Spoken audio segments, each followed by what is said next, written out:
Bismillahirrahmanirrahim. Assalamualaikum warahmatullahi wabarakatuh.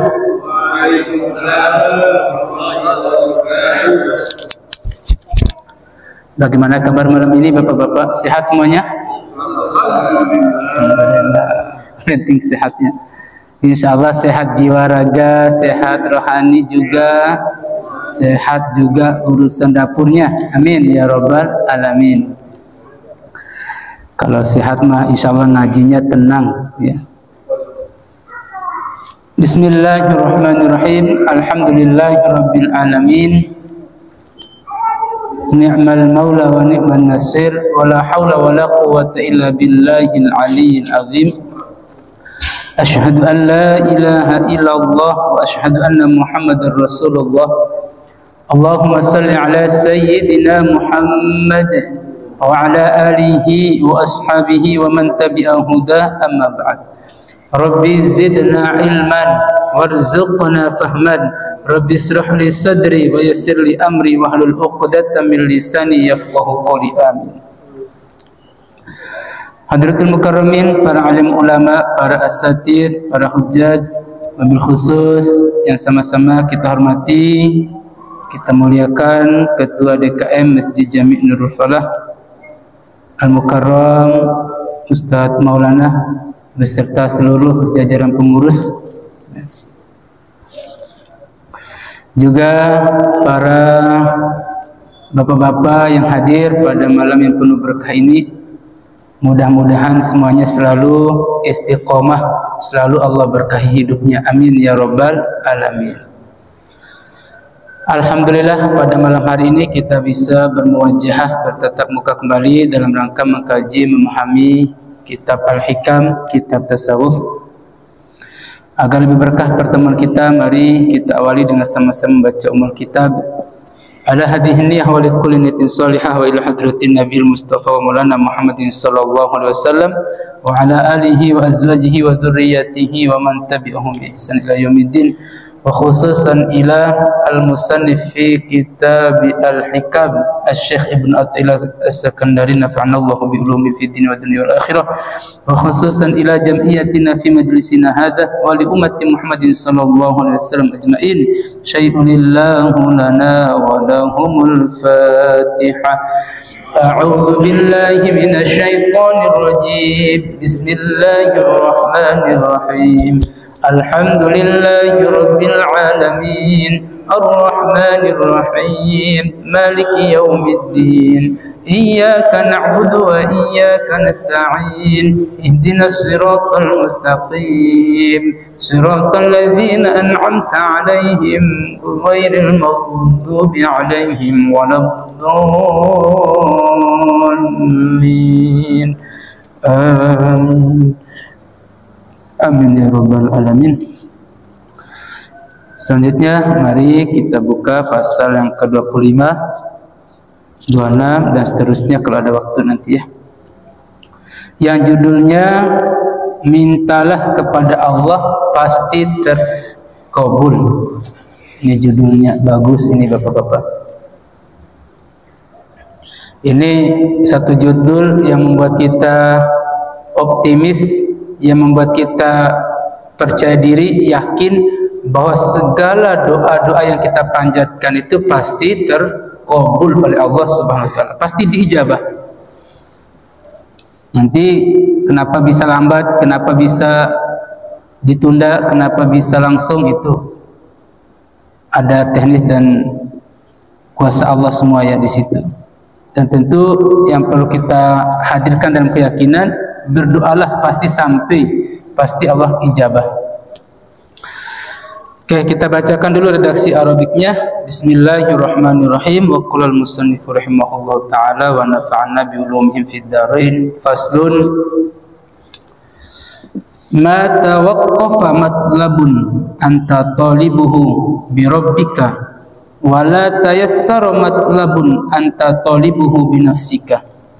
Yang artinya, apa yang kau minta tak akan terhalang selama kau memintanya kepada Tuhanmu.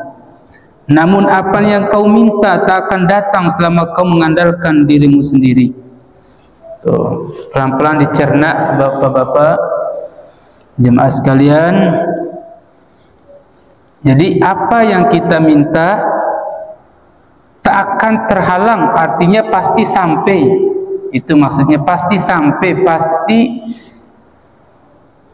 kehadirat Allah, pasti tembus, pasti diterima selama mintanya kepada Tuhan, kepada Allah. Tapi kalau minta kepada selain Allah belum tentu tembus, belum tentu sampai. Nah, ini perlu kita yakini bahwa segala sesuatu yang kita minta, kita doa, kita panjatkan kepada Allah itu sampai kepada Allah, didengar oleh Allah Subhanahu wa taala. Mana dasarnya? Quran surah Al-Baqarah, bahkan sering kita hafal ini ya. Ayat 185. Tuh. Bismillahirrahmanirrahim. Wa idza sa'alaka 'ibadi 'anni fa inni qarib. Ujibu da'watad da'i idza da'ani falyastajibu li wal yu'minu bi la'allahum yarshudun. Tuh, itu dasarnya, boleh nanti dibuka ya. Al-Qur'an surah Al-Baqarah ayat 185. Dan apabila wa idza sa'alaka ibadi anni fa inni qarib, apabila hambaku bertanya tentangku maka jawablah Allah itu dekat. Aku itu dekat, kata Allah. Ujibu da'watad da'i idza da'an, apabila dia meminta kepadaku, dia berdoa kepadaku, falyastajibu li, pasti ku kabulkan, pasti ku ijabah. Nah, itu berarti kita harus yakini bahwa apapun yang kita doa itu pasti sampai, pasti Allah ijabah. Namun, ada namunnya, tetapi ya, apa yang kita minta, apa yang kita panjatkan tak akan datang alias tak akan terkabulkan selama kau mengandalkan dirimu sendiri. Maksud mengandalkan dirimu sendiri itu bagaimana? Jadi tak melibatkan Allah dalam urusannya, itu namanya mengandalkan diri. Mengandalkan diri juga itu tak mau berdoa, tak mau meminta, yakin, percaya diri, terlalu pede sama dirinya. Oh saya bisa, oh saya bisa dapat rezeki besok, oh saya bisa dapat job besok, oh saya bisa dengan sehat, dengan kekuatan yang saya miliki, saya bisa mendapatkan uang 1 juta besok. Itu namanya terlalu mengandalkan diri. Pasti nggak dapat. Orang-orang seperti itu pasti. Nah, apakah salah? Tidak juga, itu membangun optimis diri. Tetapi dalam kategori optimis itu harus libatkan Allah baru benar. Artinya libatkan Allah itu bagaimana? Ya Allah, Engkau yang memberikan kesehatan, Engkau yang memberikan rezeki, Engkau yang memberikan kekuatan kepada hamba, ya Allah. Dengan izin-Mu, dengan kekuatan yang Kau berikan, hamba bisa bekerja besok, hamba bisa mendapatkan rezeki-Mu besok. Nah, itu namanya melibatkan Allah. Nah, itu juga doa namanya. Melibatkan Allah itu juga artinya doa. Maka pasti tembus, pasti dapat orang-orang seperti itu. Oke.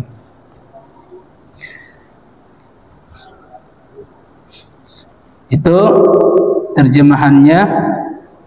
Mudah-mudahan ada gambarannya Bapak-bapak ya. Sebelum kita ke penjelasan, ada gambaran terjemahan ini Bapak-bapak, atau ada yang sulit difahami? Insya Allah dapat ya. Dapat, nggak rumit nih bahasa Indonesianya, ini aman ya. Oke, kita lanjut penjelasannya dikit. Permintaan yang dimaksud pada hikmah ini bersifat umum, meliputi semua permintaan, baik itu yang berkaitan dengan dunia maupun akhirat. Nah, itu permintaan tadi yang di penjelasan di atas itu bersifat umum ya. Entah yang kita minta dunia, entah yang kita minta akhirat, sama semuanya. Apa yang kau minta dan inginkan tidak akan terhalang selama dalam mencarinya kau tetap memperhatikan Tuhanmu, menghadirkannya dalam hatimu dan bersandar kepadanya agar memudahkan permintaan dan urusanmu. Namun permintaan itu sulit kau raih bila kau lalai darinya dan bersandar kepada orang-orang sekitarmu atau pada kekuatanmu sendiri. Nah, ini paragraf 1 ini mengingatkan kita bahwa doa hajat yang kita panjatkan, yang kita minta, kebutuhan yang kita minta, pasti Allah kabulkan selama kita menghadirkan Tuhan dalam hati kita, dalam doa-doa kita, dalam urusan kita, kita libatkan semua Allah. Nah, libatkan Allah itu sekali lagi segala aspek. Contoh, bangun tidur, ya Allah, hamba bangun dalam keadaan sehat. Engkau yang membangunkan hamba, ya Allah. Engkau yang memberikan kekuatan bangun tidur ini, ya Allah. Engkau memberikan kesehatan, ya Allah. Terima kasih, ya Allah. Itu kan doa itu, libatkan Allah. Pas kita mau makan, terima kasih, ya Allah. Engkau memberikan rezeki, Engkau telah memberikan makan minum ini, ya Allah. Tuh. Habis makan, mau aktivitas, mau kerja, kantoran misalnya, pas mau berangkat naik mobil, ya Allah, terima kasih Engkau telah memberikan kekuatan, Engkau telah memberikan kesehatan, keafiatan. Nah, itu namanya libatkan Allah. Semua dari bangun tidur sampai tidur lagi itu melibatkan Allah. Nah, orang-orang seperti ini pasti urusannya diijabah, doa-doanya pasti diijabah, hajat-hajatnya pasti dapat. Namun sulit kau raih, sulit didapat kalau kita bersandar kepada orang sekitarmu ataupun pada kekuatan sendiri. Maksudnya bagaimana? Oh, tenang saja, ada Parois besok yang tanggung perjalanan, ada Ustaz Maulana nanti yang belikan sarapan, ada ini yang belikan itu, ada ini yang belikan, yang tanggung SPP anak dan sebagainya. Sandarkan begitu tuh, itu tipe-tipe orang yang sulit hajatnya atau kebutuhannya terpenuhi. Karena apa? Karena dia menyandarkan kebutuhannya itu kepada orang lain, yang harusnya Allahus Samad, Allah tempat bersandar segala sesuatu, ataupun pada kekuatannya sendiri. Oh, menganggap dirinya bisa. Lupa, ini hasil usaha keras saya, ini saya mampu lakukan, besok saya bangun pagi-pagi dapat duit sekian, dapat duit sekian. Itu terlalu mengandalkan diri.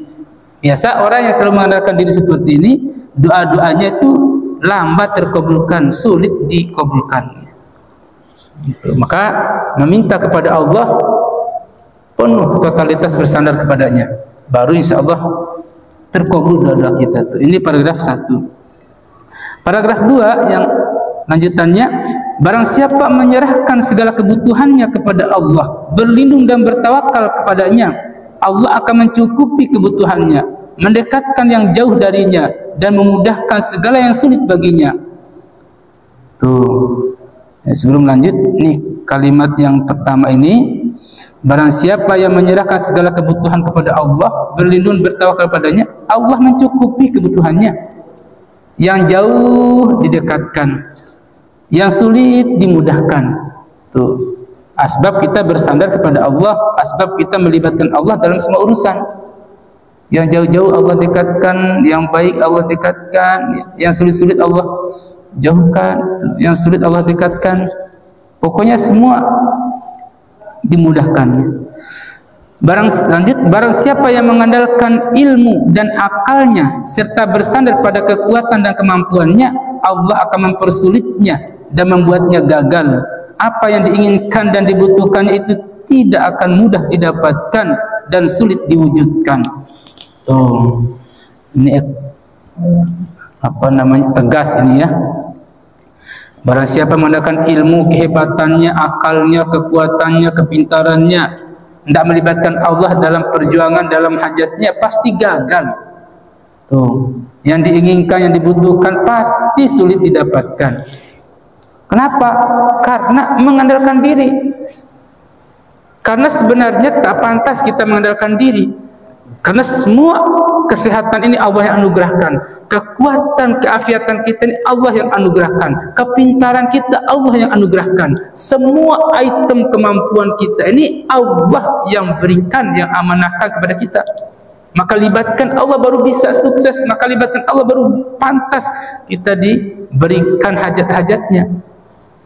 Contoh, kepintaran yang kita miliki, kesehatan yang kita miliki, kekuatan, semua item dari ujung rambut sampai ujung kaki yang kita miliki saat ini, libatkan Allah. Ya Allah, Engkau yang memberikan mata ini, ya Allah. Engkau yang memberikan lidah berbicara ini, ya Allah. Engkau yang memberikan kaki untuk berjalan, tangan untuk memegang ini, ya Allah. Engkau yang memberikan kekuatan kesehatan, ya Allah. Ya Allah, semua item dari diri hamba ini Engkau yang berikan, ya Allah. Ini udah mulai masuk kata-kata melibatkan Allah itu. Sudah mulai kata-kata awal itu sudah mulai masuk melibatkan Allah. Engkau yang memberikan kekuatan hamba bisa bekerja, Engkau memberikan kesehatan hamba bisa beraktivitas, Engkau memberikan kaki hamba bisa berjalan ke sini, ya Allah. Engkau pula yang memberikan rezeki ini, ya Allah. Tidak ada daya dan upaya melakukan kekuatan-Mu, ya Allah. La haula wala quwwata illa billahil aliyyil azim. Nah, kalimat-kalimat itulah yang pantas kita hadirkan untuk meraih hajat-hajat kita, untuk meraih terkabulnya doa-doa kita, untuk meraih kesuksesan kita dunia dan akhirat. La haula wala quwwata illa billahil aliyyil azim. Nah, ini Bapak-bapak sekalian bisa kita renungkan dan bisa jadikan evaluasi. Kalau selama ini, ya kira-kira ini selama ini kita ini yang kita butuhkan itu sulit dicapai, yang kita hajatkan selama ini itu susah dicapai, ya, itu menunjukkan bahwa sampai detik ini kita terlalu mengandalkan diri, kita kurang bersandar melibatkan Allah. Tuh. Dan sebaliknya, jika selama ini kebutuhan dan yang kita hajatkan mudah dicapai, mudah didapat, itu ciri kita selalu melibatkan Allah dalam urusannya, dalam urusan kita semua itu. Nah, ini tinggal hadirkan kembali ke diri masing-masing, evaluasi kita masing-masing. Ya. Karena konsepnya apapun yang kita minta pasti terkabul. Kalau ada kalonya, kita sandarkan kepada Allah. Ada tapinya, kalau tidak, ya pasti terhambat, terhalang kalau kita mengandalkan diri. Nah, ini satu pasal 25. Mari kita diskusikan. Ya, sengaja itu di fotokopi 26, 27, 28. Jika ada waktu kita lanjut, jika tidak, itu bahan materi berikutnya, biar enggak di fotokopi terus ya. Bisa diamankan nanti kalau habis pembelajaran, disimpan baik biar besok dan berikutnya. Ya, mudah-mudahan tapi ada waktu ya sampai menghabiskan 26, 27, 28. Baik, sebelum lanjut ke 26, mari kita diskusikan dulu. Barangkali ada yang mau menambahkan ataupun yang masih bingung, perlu dipertanyakan, perlu kita diskusikan, monggo.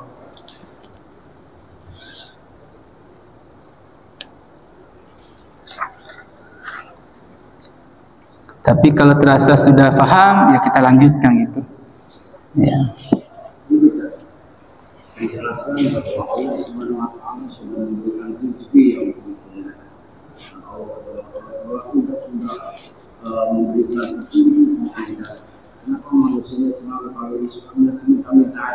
Ya, betul. Wah, ini masuk tasawufnya Rois Kihat ini, Rois kita, plus juga namanya Ustadz Rois. Udah Rois kita, udah Ustadz Rois lagi namanya, cocok. Benar, secara konsep tasawuf ini naikkan sedikit levelnya di ranah syariat ya. Kalau ranah syariat itu kan dianjurkan untuk meminta. Ranah syariat itu kita harus minta terus kepada Allah. Memang anjurannya. Tapi kalau secara hakikat atau tasawuf sedikit, sebenarnya tuh kita tuh cukup terima kasih saja kepada Allah, tuh enggak perlu meminta. Karena kebutuhan, hajat, keinginan kita tuh sudah Allah penuhkan. Baik kesehatan, baik rezeki, baik kemana-mana yang kita dapatkan sampai detik ini nih. Tak perlu kita minta itu, cukup terima kasih. Terima kasih ya Allah, terima kasih ya Allah, terima kasih ya Allah. Karena konsep terima kasih itu Allah sebutnya dalam Al-Quran surah Ibrahim ayat 10, la in syakartum la azidannakum wa Wala in kafartum in adzabi lasyadid. Kan bahasa Arabnya syukron, syukron. La in syakartum, jika engkau bersyukur atau berterima kasih, Allah tambahkan. Tapi jika tidak bersyukur atau mengingkari, Allah azab, kan gitu. Simpelnya. Berarti secara tidak langsung kalau kita terus berterima kasih, Allah tambah terus nikmatnya, tambah rizkinya, tambah sehatnya, tambah bahagianya, tambah terus. Kadang kita nih lalai, jarang terima kasih, makanya kurang. Hapus azab, kadang begitu. Kalau menurut Prof. Quraisy Shihab ya, menjelaskan lagi tentang mana syukur itu ya.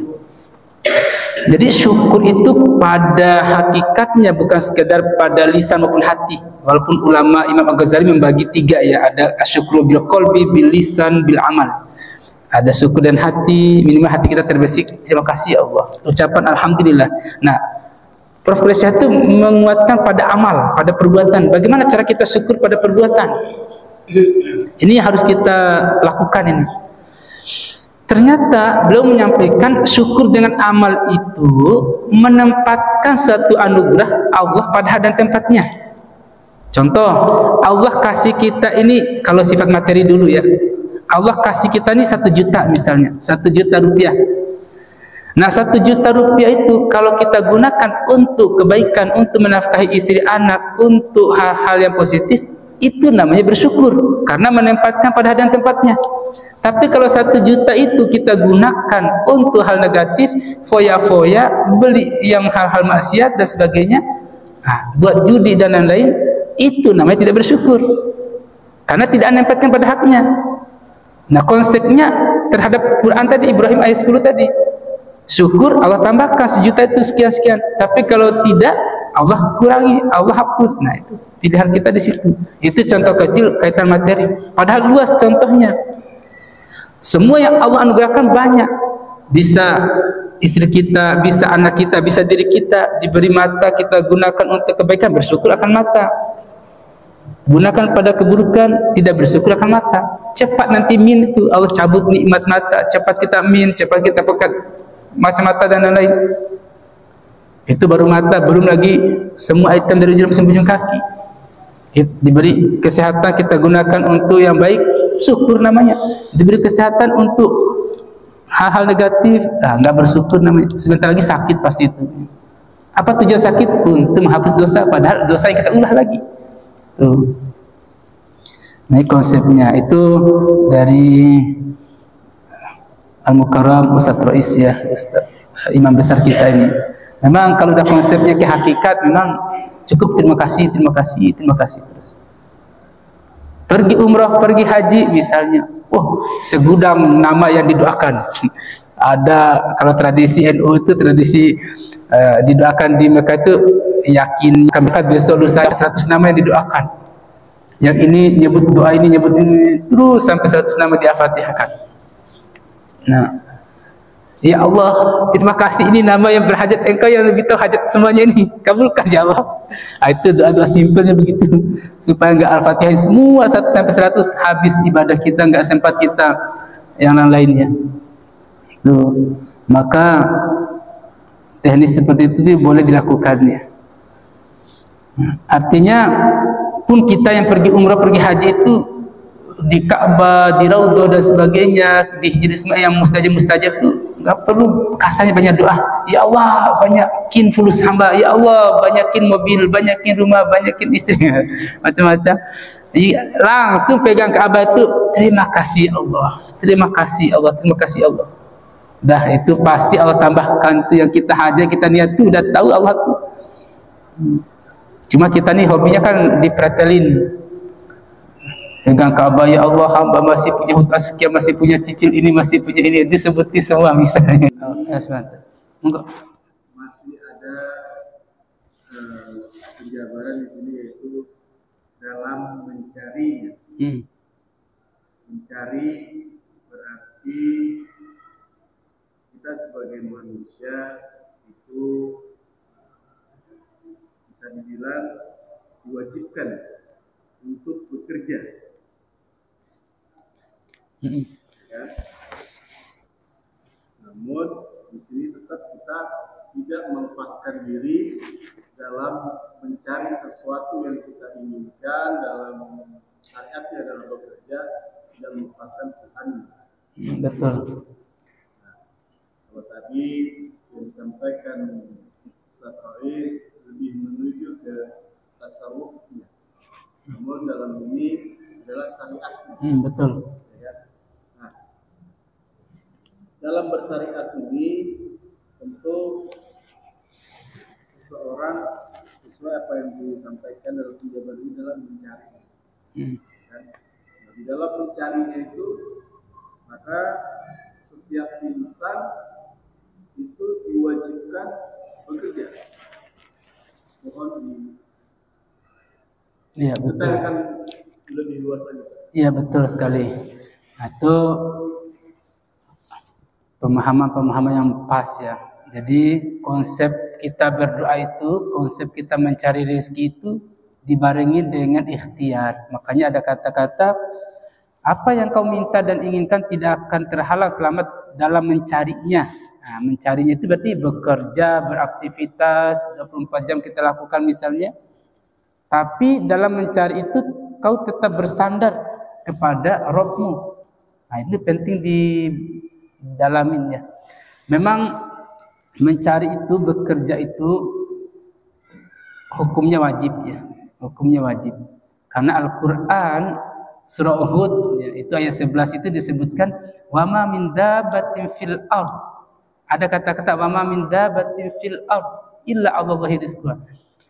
Tapi kalimatnya wa ma min dabbatin.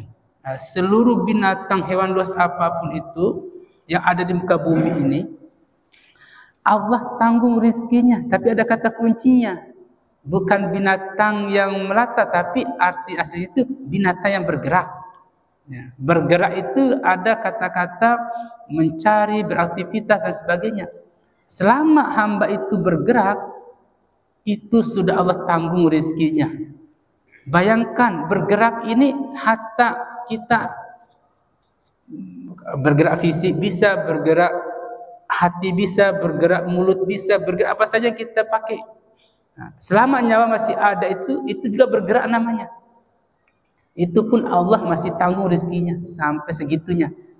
Bayangkan kalau Allah sudah berkata seperti itu, kita itu keluar rumah itu, bangun tidur misalnya, hanya putarin saja ganggang rumah itu pasti dapat rezeki. Saking pentingnya bergerak tuh. Habis sholat subuh, kita libur misalnya nggak ada kerjaan hari ini, kita putar aja jalan, balik lagi, itu udah bergerak. Allah beri rezeki. Ketemu nanti sama si ini, ketemu sama ini, ada aja kata-kata yang membuahkan hasil buat kita itu dapat rezeki. Tiba-tiba ditawarin ini, tiba-tiba diajak makan sarapan pagi, rezeki juga namanya itu. Nggak usah jauh-jauh dulu yang uang sekoper, uang semiliar. Kita turun, ajak jalan-jalan, tiba-tiba dipanggil ngeteh itu juga rezeki. Pokoknya yang penting kita mau bergerak, Allah beri rezeki. Maka dalam konsep mencari ini ada 4 item yang Allah berikan rezeki kepada hambanya nih. Konsep rezeki ini kita kuatkan lagi sedikit. Pertama tadi surat Hud ayat 11. Ya. Itu tuh kata kuncinya tuh Allah beri rezeki pada siapapun tanpa pandang bulu. Yang penting dia mau bergerak. Ini umum ini. Siapapun tanpa pandang bulu. Mau kaya, mau miskin, mau siapa, laki, perempuan dikasih. Yang kedua, Allah beri rezeki itu, konsepnya itu surah An-Najm ayat 42. Wa alaysa lil insani illa ma sa'ah. Tidaklah Allah berikan rezeki kepada hambanya melainkan sesuai kadar usahanya. Ada nilai usahanya di sini. Boleh dibuka nanti surah An-Najm ayat 42. Artinya kalau usahanya besar, Allah beri juga rezeki yang besar. Kecil usahanya, Allah kecil juga usahanya. Maka jangan harap 1 M sehari kalau dagangnya misalnya pedagang kaki 5, warung kecil-kecil di pinggir jalan. Kalau mau luas dapat 1 M, bikinlah besar seperti Giant, Indomaret, Alfamart misalnya. Bisalah satu hari dapat 100 juta. Kalau yang jual dagang kaki 5, 100.000. Nah, ini konsepnya Allah itu juga tak pandang bulu ini. Siapapun mau muslim mau non muslim, yang penting dia mau berusaha, pasti rezeki diberikan. Jadi nggak boleh kita meninggalkan aktivitas usaha atau bergerak, jangan. Ini usaha. Nah, yang ketiga, sebelum ketiga tadi juga tuh masuk kategori tanggung jawab. Besar tanggung jawabnya, besar pula rezeki yang didapat. Kecil tanggung jawabnya, kecil pula rezeki yang didapat. Terhadap tanggung jawab mengurus umat misalnya, mengurus keluarga misalnya, mengurus kelompok jamaah dan sebagainya. Kalau Ustaz Maulana ngurus DKM masjid, itu pasti berbeda rezekinya Ustaz Maulana dengan rezekinya jamaahnya. Itu bisa dilihat dalam contoh kecil. Kalau ada acara bisa di masjid, ada acara dapat 2 kresek, jamaahnya cuma 1 kresek, misalnya begitu. Itu nilai lebihnya bagi orang yang bertanggung jawab. Ya, bertanggung jawab. Kita pun begitu. Kalau lebih di Al-Quran itu kalau laki yang bertanggung jawab itu dapat 2 barisannya. Kalau perempuan nggak tanggung jawab, cuma ngurus sendiri 1 nilainya. Itu Al-Quran sudah terkonsep. Yang ketiga, cara Allah memberikan rezeki ke hambanya. Tadi yang secara umum, yang kedua itu secara khusus ya bagi orang yang berusaha. Tadi yang pertama itu secara umum siapa saja yang penting mau bergerak. Yang ketiga itu spesial, yaitu kepada siapa? Kepada hamba-hambanya yang mau berterima kasih. Tadi konsep yang disampaikan tadi itu konsep ketiga dalam urusan rezeki. Iya, dia sedikit bergerak, iya dia sedikit usahanya, tapi mau berterima kasih, Allah lipat gandakan terus. Bentuk terima kasih tadi itu menempatkan pada hak dan tempatnya. Kita halkan positif, kita pakai kesehatan ini untuk ibadah kepada Allah, untuk ngaji, untuk mencari ilmu, untuk ke majlis taklim dan sebagainya. Pasti itu terima kasihnya seperti itu, dapat rezekinya lebih. Walaupun usahanya dagang kaki 5 yang sehari cuma dapat 100, karena dia plusnya untuk bersyukur, berterima kasih, bisa 500 hari Allah lipatkan, bisa 1 juta per hari. Itu boleh dibuktikan ya bagi yang profesi dagang. Ini hebatnya orang pandai berterima kasih pada Allah. Paling sedikit 10 kali lipat, bisa 700 kali lipat, bisa tak terhingga, itu ada semua ayatnya. Yang terakhir ini yang istimewa ini. Udah umum, khusus, spesial, istimewa. Cara Allah memberikan rezeki kepada hambanya itu yang istimewa, tak disangka-sangka dari arah yang dimanapun, dari arah manapun tak disangka-sangka. Ini kepada siapa? Hamba-hamba Allah yang selalu bertakwa kepadanya, yang selalu menjalankan perintah, meninggalkan larangan, tapi tidak menghilangkan yang poin 1, 2, 3 tadi, yaitu udah presnya. Dia bergerak, dia berusaha, dia bersyukur, dia ditambah lagi takwanya. Quran surah Tolak ayat 2-3. Wa may yattaqillaha yaj'al lahu makhraja wa yarzuqhu min haitsu la yahtasib. Siapa yang bertakwa, Allah beri jalan keluar dari segala kesusahannya. Wa yarzuqhu min haitsu la yahtasib, dan Allah berikan rezeki dari arah yang tak disangka-sangka olehnya. Ini yang spesial, ini yang istimewa ini. Kalau dibuktikan boleh bapak-bapak. Ini kan konsep-konsep Allah semua ini, yang patut kita imani, patut kita yakini. Nah, kalau makom kita itu di posisi 1 dan 2, peluang susah itu masih ada. Peluang susah itu masih kuat dalam diri kita itu. Peluang takut akan kekurangan kuat. Tapi kalau makom kita itu udah 3 dan 4, itu peluang susah nggak ada. Itu terkonsep dalam Al-Quran. Nggak ada susahnya orang seperti itu. Orang yang pandai berterima kasih itu nggak ada susahnya. Orang yang pandai bertakwa, bertawakal itu udah nggak ada susahnya. Tapi kalau masih makom 1 yang diberi secara umum, masih diberi secara khusus, itu peluang susah itu masih ada. Dapat hari ini karena dia usaha keras 100 juta, besok kagak dapat lagi, susah dia. Tapi bagi orang terima kasih, mau hari ini dapat 1 juta, besok kagak dapat, tetap dia terima kasih. Legowo, insya Allah tenang hati pikirannya. Nah, ini konsep rezeki ya. Masih ada juga nanti konsep-konsep penguatnya seperti yang menghalang-halangi datangnya rezeki, yang mempercepat datangnya rezeki. Ada juga konsepnya, itu Al-Quran juga. Ya. Baik, barakallah. Biar include singkatnya begini, yang 4 itu, biar nggak kepotong. Yang menghambat-hambat datangnya rezeki itu ada 4 juga. Yang pertama, selalu tidur pagi, yang meninggalkan salat subuh. Ini sahih hadisnya, namun subhi tumna'u rizqah. Tidur pagi itu dapat menghalangi datangnya rezeki, menghambat datangnya rezeki. Maka jangan sering-sering kelolosan tidur, tinggalkan subuh. Kalau sering ya istighfar, mohon ampun ya Allah, ampun. Perbaiki kan gitu. Yang kedua, bakhil atau pelit. Ini dapat menghambat datangnya rezeki. Surah Al-Lail ayat 7 sampai 8. Boleh dibuka itu ya. Wa amma man bakhila wastaghna. Dan adapun yang bakhil wastaghna, Allah mudahkan jalannya untuk jalan kesusahan, bukan jalan kemudahan. Allah mudahkan, tapi di ujungnya itu jalan kesusahan. Wa amma man bakhila wastaghna wa kadzdzaba bil husna fasanuyassiruhu lil usra. Allah mudahkan jalannya kepada jalan kesulitan. Itu bakhil, itu memperhambat datangnya rezeki. Yang ketiga, yang menghambat datangnya rezeki itu memutuskan tali silaturahmi. Banyak dasar mau hadis mau Quran sama ini. Yang terakhir, senang maksiat. Baru senangnya saja belum melakukannya, senangnya saja itu sudah menghambat datangnya rezeki. Senang, belum urusan sama cewek itu belum berhubungan, tapi senang aja dia lihat. Nah, itu udah tuh. Yang biasanya harus ada job menghasilkan 1 juta, tiba-tiba cancel jobnya. Itu karena ulah kita senang sama maksiat. Boleh dibuktikan ya, coba. Lalu 4 hal yang mempercepatnya, yang tadi yang menghambat, yang mempercepat. Yang pertama, selalu beristighfar, mohon ampun kepada Allah. Karena ini mensucikan diri. Sama menghapus penghambat-hambat. Quran surat Nuh ayat 10 sampai 12. Boleh Bapak-bapak buka itu. Itu tajam ayatnya ya. Yang kedua,